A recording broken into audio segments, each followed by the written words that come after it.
How's it going, and welcome back to another bonus episode of Mood for Feud. I'm your host Katya, and today I am in the mood for news. We are going to run through a couple of trending topics from this last week, including Ariel Winter's People magazine spread, the A Million Lives book festival that's been trending for all the wrong reasons, Rihanna's baby announcement at the Met Gala, and a couple of other random stories in between. Remember, if you enjoy the show and would like to support it, then please do leave a rating. You can leave comments on Spotify, written reviews on Apple Podcast, and you can follow the show so you never miss an episode. I'm also on socials at Mood for Feud, and I'm always looking to chat pop culture, so send me a message there. Okay, the first story I want to talk about is Ariel Winter. She is the actress who played Alex Dunphy in Modern Family. She recently did an exclusive article with People magazine and was discussing some of her childhood traumas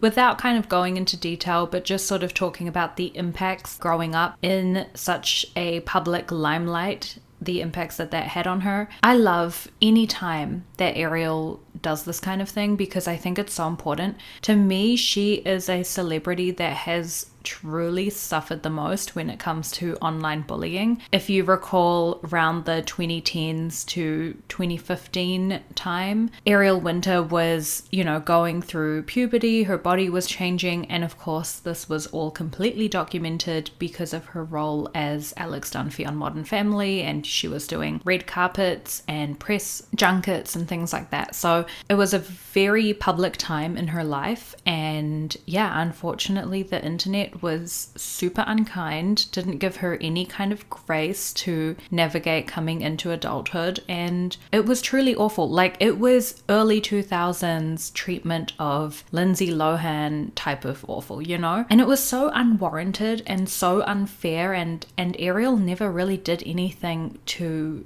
exacerbate this. Not that anyone deserves to be publicly bullied like that, but it's not like she was even someone controversial or even someone polarizing. It's like she was literally just a child, and it was so horrific. So anytime that she gets a platform to talk about this and to have her comeuppance, I guess, I'm always happy about it. As I mentioned, she didn't really go into many details from her childhood. One thing she did say about it is, quote, "It's a really deep, painful, sore part of me that's so much deeper and bigger than I've ever really felt ready to talk about." She also opened up about what it was like being the center of online bullying. She said, "It was every headline I read about myself, like grown people writing articles about me saying how I looked terrible or pregnant or like a fat slut. I mean, I was 14. It totally damaged my self-esteem." And this is completely true. And of course, we have covered Ariel's upbringing and her experience with online bullying in a previous episode, which I will link down below if you want to check that out. But it truly just seems like Ariel is living her best life. She described that she moved with her partner away from LA, and that this wasn't to kind of get away from the industry necessarily. She says she still very much likes the entertainment industry and she wants to keep working in it. She's actually got a couple of projects lined up, including a podcast, a cooking show, and I think she's also going to come back as the character Sophia the First, which is an animated character that she voices. She said her move from LA wasn't so much about getting away from entertainment, it was literally about getting away from the city of LA. She said she struggled with the paparazzi, she hated that she had no privacy, and then of course growing up in the LA scene meant that a lot of the places just trudged up a lot of old memories that were really painful for her. So honestly, I think the move makes sense. I don't think she's strapped for cash. If she has a project that she needs to be in LA for, she can go and do that. But even with things like podcasting, like you can do that anywhere. Depending on her setup at home, she could potentially even do her voice acting from home. There's really not that much need to be in LA full time. And she also talked about just enjoying her lifestyle at the moment. She says she loves cooking, she plays a lot of video games, she's also a dog mom. I think her and her partner have 6 adopted rescue dogs, which is so crazy. Yeah, honestly, I am just so fucking happy for her. And I hope that she just gets to live the best life because of how much she suffered in those first 2 decades. I feel like Ariel Winter also just has such a sweet nature, and I think this shows in her advocacy for rescue dogs, but also more recently she's been involved with the organization SOSA, which stands for Safe from Online Sex Abuse, and they are an organization, they kind of pose as underage or as minors online and kind of lure predators to agree to meet up with them in person, and then they team up with law enforcement to kind of catch these predators at the meetup. So yeah, pretty important work, also very sickening obviously and disgusting, but so necessary, and I'm very grateful that organizations like that exist because unfortunately there are so many predators online. It's actually crazy. Ariel said her motivation for teaming up with SOSA and doing work with them and platforming them as well on her socials was motivated by her experiences. She describes that she has been preyed upon online and has also been groomed in real life as well. Yeah, I mean, we talked about in the episode we did on Ariel Winter about how her mum would encourage her to dress provocatively or dress in clothes that were not appropriate for the age that Ariel was, and that garnered a lot of unwanted male attention and stuff. Unwanted by Ariel, but probably disgustingly wanted by her mom. So I think it makes sense that she's teamed up with them. I think it's awesome. I think she's really one of those celebrities that is very active in using her platform for social issues. And I love anytime she does an exclusive like this. I think the last one she did was maybe in 2015 or 2016, around that time. And although she never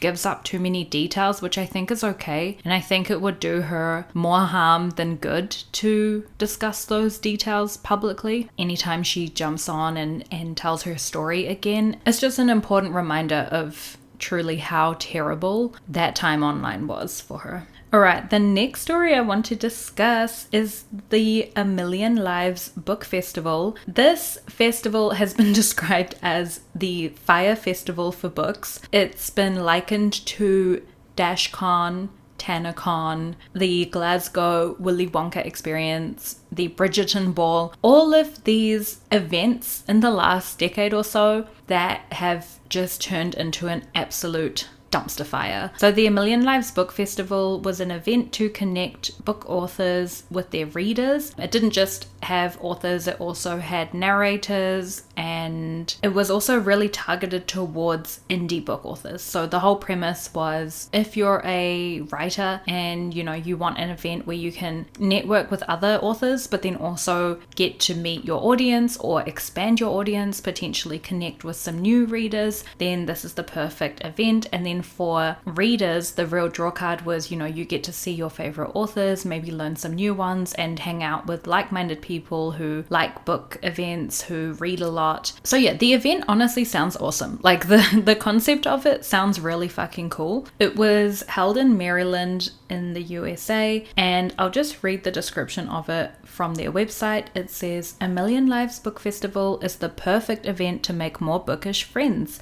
This event will include a vendor hall, panels, a content creation room, fandom cosplay meetups, a cosplay competition, and a ball." And there were kind of different priced tickets that you could get to this. So the cheapest was the page turner, which was $50, and this ticket gave you access to the vendor hall, which is where all the authors had their tables set up and were selling some of their book copies and such. The cosplay meetups and content creation room only on May the 3rd. Actually, that's the other thing I should mention. This was a 2-day event, so people booked travel and accommodation to attend this. Yeah, so the next tier ticket was the Cloud Walker for $150, and that gave you, the same as the page turner, but you also got the content creation room on both May 2nd and May 3rd, and you got an event swag bag. And this swag bag was, filled with bookmarks and stickers and things like that, but authors were also encouraged to submit some of their own merch and things to feature inside these swag bags. So the authors were not only paying to, travel to the event, bring all of their books and whatnot, donate to the swag bag, and then I think the cost to have a table in the vendor hall was around the $150 to $200 price point. And then the third ticket was the Dream Maker. This was $250, and it gave you access to everything in the other two tiered tickets and also access to the Lavender Romance Ball. In the days leading up to the event, the organizers were saying that there were going to be around 600 guests attending. So that sounds quite exciting, right? Like as an author, you'd be thinking, wow, this is going to be amazing. I can connect with so many new readers and really get my name and my work out there. But of course, the reality was that this completely flopped. And with things like this, I never really know what the reason is for it being bad. Like obviously there's an element of poor organization and poor planning here, but then I'm also like, or do people just do it on purpose as like a cash grab? I don't know. But in my mind, the people who organize scammy events like this always end up out of pocket. Like I feel like it never goes in their favor because they end up having to issue so many refunds, and then they also have to cover the cost of the venue and stuff, because this was held at a convention center. So, it's not a small venue. There would have been a massive price point on just being in that facility. So when the authors arrived to start setting up their tables, immediately there was just a lot wrong. There wasn't a lot of signage. The registration process was really confusing. The tables were displayed in a weird sort of manner. It didn't really make sense. And there were also just no decorations. Like it really was just an empty room with a bunch of tables and chairs. The content creation room was just an empty room. So there was nothing actually in there to stimulate content. I don't know. When you think of a content creation room, you think, okay, there's probably going to be some kind of wall that you can take photos in front of, or maybe there's even like different like light and background setups, and I don't know, just something, right? But that was kind of it. I think another thing with the content creation room is it was unavailable on the second day, which is May 3rd. So if you had purchased the $50 ticket, which only gave you access to the room on May 3rd, then like you're just shit out of luck, because there goes like one of the 4 things that you were actually able to access. The panel discussions apparently had no chairs, so the panel members were just expected to like stand or sit on the floor. Like these kinds of things, I'm like, this is basic stuff. You might not have a fuck ton of money, but you can still like, I don't know, just make sure that people have somewhere to sit. It just seems so ridiculous. Apparently the whole schedule was just very vague, and if an activity was on, it was kind of just announced by one of the organizers like screaming into the room like, okay, now's the time for the panel discussion on, like, I don't know. This is just insane to me. So there was a lot of confusion from panel members and authors on like where they were meant to be at what time. And I think the most disappointing part of the book festival, or at least the thing that's been getting the most attention online, is the Lavender Romance Ball, because when I tell you the videos of this, I mean, it is kind of funny to see, like I won't lie. I do find it entertaining, but basically you've got like 20 people dressed up in ball outfits. Like I will just say, the people who did attend, they brought the energy. Like they were fully, kitted out, elf ears on, beautiful ball gowns, glitter paint, the works. They brought the vibes. Good for them. But picture like 20 people like that in this huge room. The dance floor is of course empty. There are a ton of empty tables and chairs, and the tables are decorated with these very sad plasticky rose petals that are just sort of haphazardly thrown onto the table. There's no music. How the fuck do you have a ball with no music? I don't know. It was actually so bad and awkward and that one of the security guards, he felt bad for the people attending. So he ran to his car and brought out a little boom, like a little tiny speaker, so that at least they could have some music, which shout out to that guy. That's very kind. There was also only dessert food available, so no like proper food, and you also had to purchase drinks if you wanted that on top of your $250 ticket to attend the ball. So yeah, I don't know what the fuck happened. As I said, the organizer did apologize on TikTok, and I'll insert the clip. Hi everybody, I am wanting to issue a formal apology. I do understand that the ball tonight was not set up to standards. There were a lot of issues with getting set up, and it was not set up well. I want to apologize. If you would like a refund, please contact me and I will issue a refund immediately. Thank you.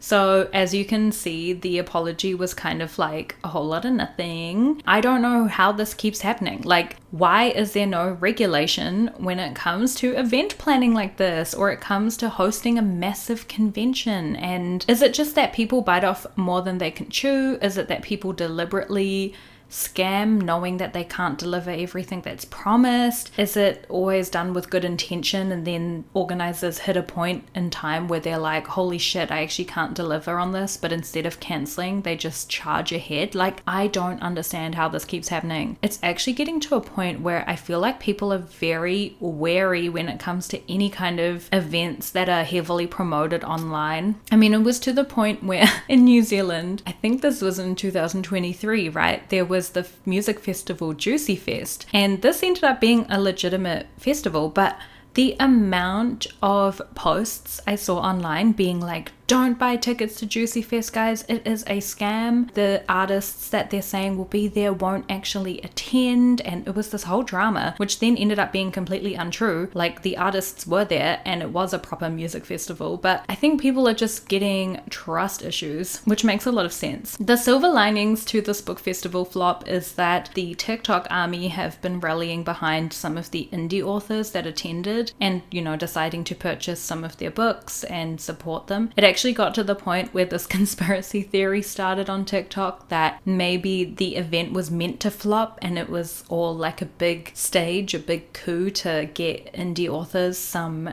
love and some attention. I don't think that's true at all, obviously. Even with a couple hundred people on TikTok following your account, probably doesn't outweigh your flights to get there, your accommodation, the books that you had to take. Oh yeah, the swag bags. I didn't even get back to that. Those obviously didn't exist. So all the authors who donated merch and stuff to go inside the swag bag, they were told that the stuff from the swag bag had been thrown out by the venue. And this is another kind of weird thing with this organizer, is that there's a lot of like blaming the venue, blaming the convention center, and I'm like, I don't know why they would be throwing out a bunch of merch. Like, that just makes no sense to me. So yeah, I do think the authors that did attend would have lost a lot of money, which fucking sucks, but hopefully they got some networking out of it, and, you know, a little bit of TikTok exposure is always good. Okay, let's talk about Rihanna's baby announcement. This happened at the recent Met Gala. First, a little side tangent. This is the first time I enjoyed a Met Gala in years. I think the last time I enjoyed a Met Gala was in 2018, which was the Heavenly Bodies or whatever theme that I thought was just so fucking cool. And that's because I genuinely think that there's a lot of cool aesthetics in religion. Not to be vapid about religion, but like, I don't know, there's some cool aesthetics there. Anyway, the theme this year was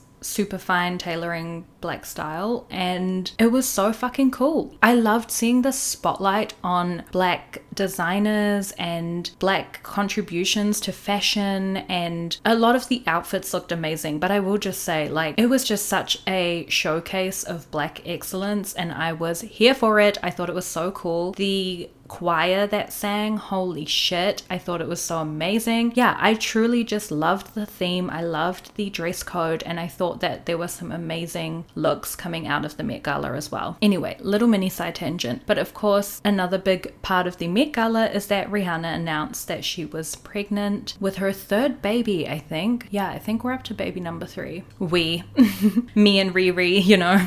It's our baby. I will also say her and A$AP Rocky looked like such a power couple. They were giving power couple. I think he had a ring on that had a like mini statue of Rihanna made from gold and diamonds. Like, they were just so blinged out. I'm not even fucking joking when I say this is the best that I've seen A$AP Rocky look. This last like month leading up to the Met Gala has been the best I've seen him look since he was in Lana Del Rey's National Anthem music video. Look it up. Okay, I'm still kind of undecided on where I stand with A$AP Rocky. Like, there's a lot of weird things from his past. There are a lot of rumors about abuse and stuff. So I'm still kind of like 50-50, but I don't know. I have to admit it. He looked so good at the Met Gala. Rihanna, you know, she's probably the only billionaire that I'll ever love. and if she's happy, I'm happy. So yeah, I'm glad that she continued her trend of announcing pregnancies at major events. She announced her last pregnancy when she was headlining the Super Bowl, and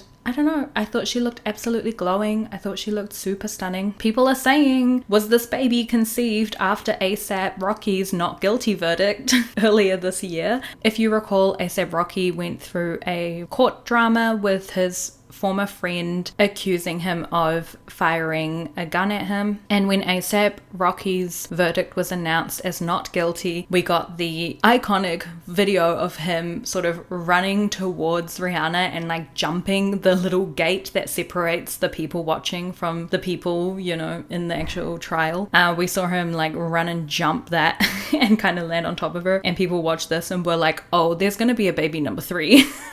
And here it is. They were right. Whoop, whoop. So yeah, I'm very happy for her, and I hope ASAP Rocky is a good guy. Oh. Okay, the last thing I want to talk about could be fake news. So I'm a little bit nervous to discuss this, and I only just saw it on Reddit. So, you know, already we're not starting off with the most reliable information. But I think if I'm honest about being unreliable, then it's kind of alright. This could potentially be fake news. I'm not sure.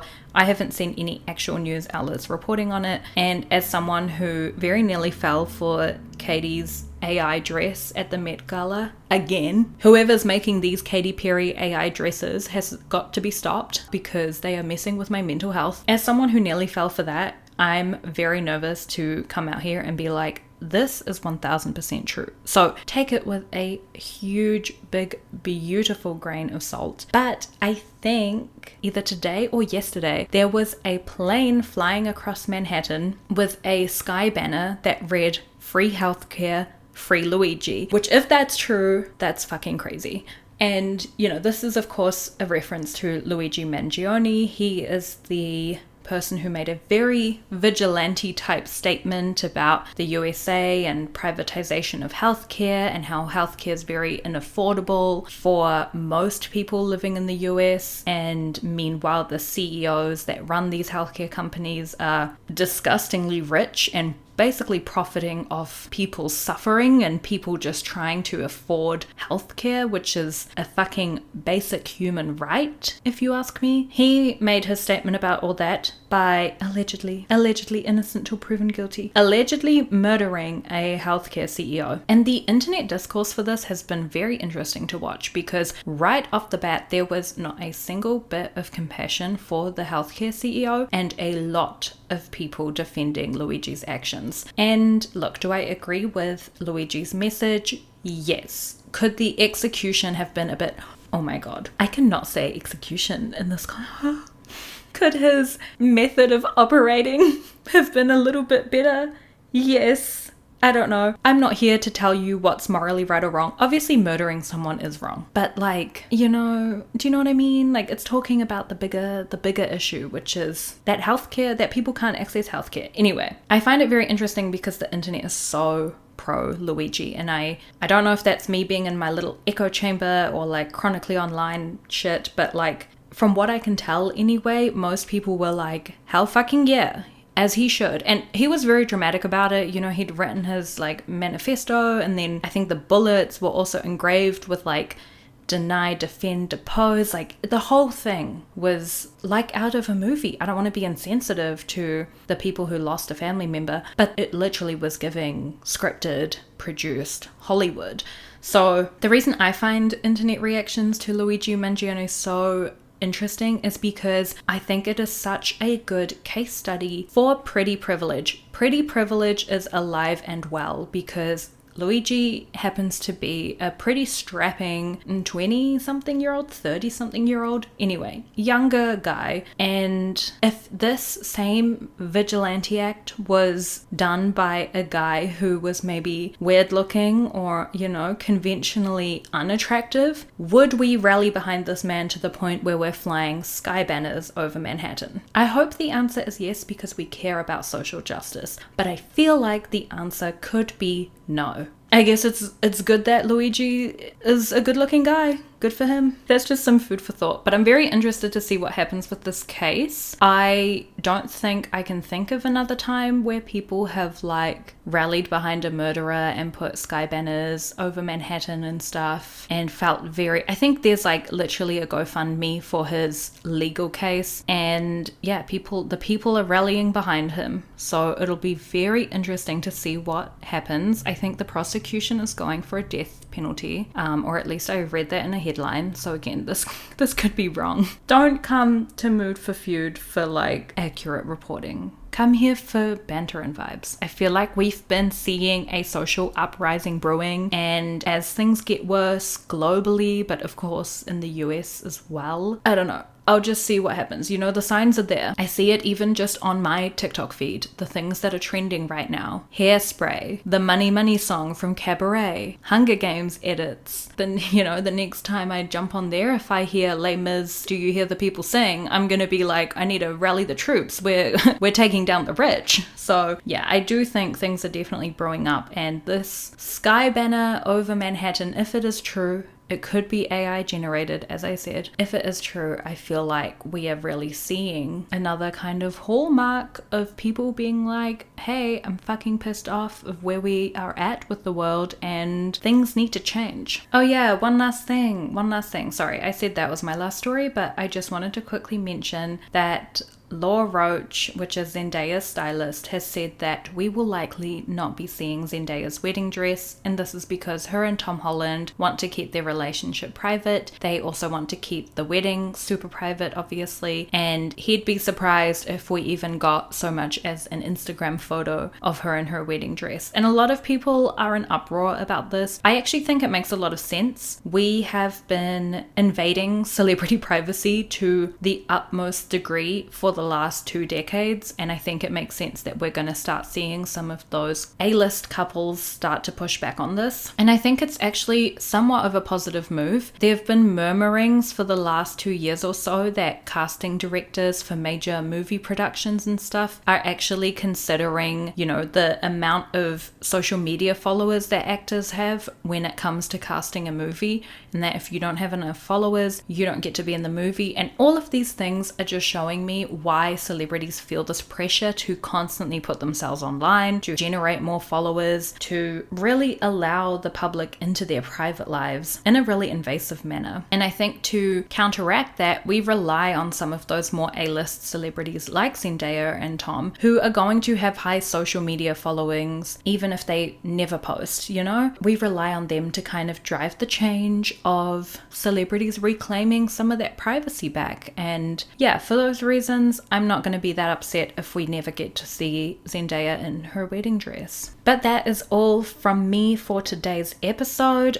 Before I leave you all, I do want to say that this week I guested on Best Week Ever podcast with Van, and I had such a good time. We discussed who was having the best and worst week in pop culture. Yeah, it was a ton of fun, so definitely check that out. I will link the episode down below, and give Best Week Ever podcast a follow. I love all of the episodes from that show. It is just such a fun format, and the guests are always great. Oh, not tooting my own horn here. The guests aside from me are always great. And yeah, I think if you enjoy Mood for Feud, I feel like you'll enjoy Best Week Ever as well. So go and check that episode out. Don't forget to rate and review the podcast. If you enjoy the show, please feel free to leave a written review or comment. I love my words of affirmation, and you can connect with me on socials at Mood for Feud. If you want to buy me a coffee, I have a link in the show notes, and all the funds will go towards upgrading my podcast gear. Next week we will be back with another Feud episode. In the meantime, I hope everyone is crushing their goals this week, and of course, keeping out of trouble. Don't get into any feuds, and I will talk to you all next week. Bye!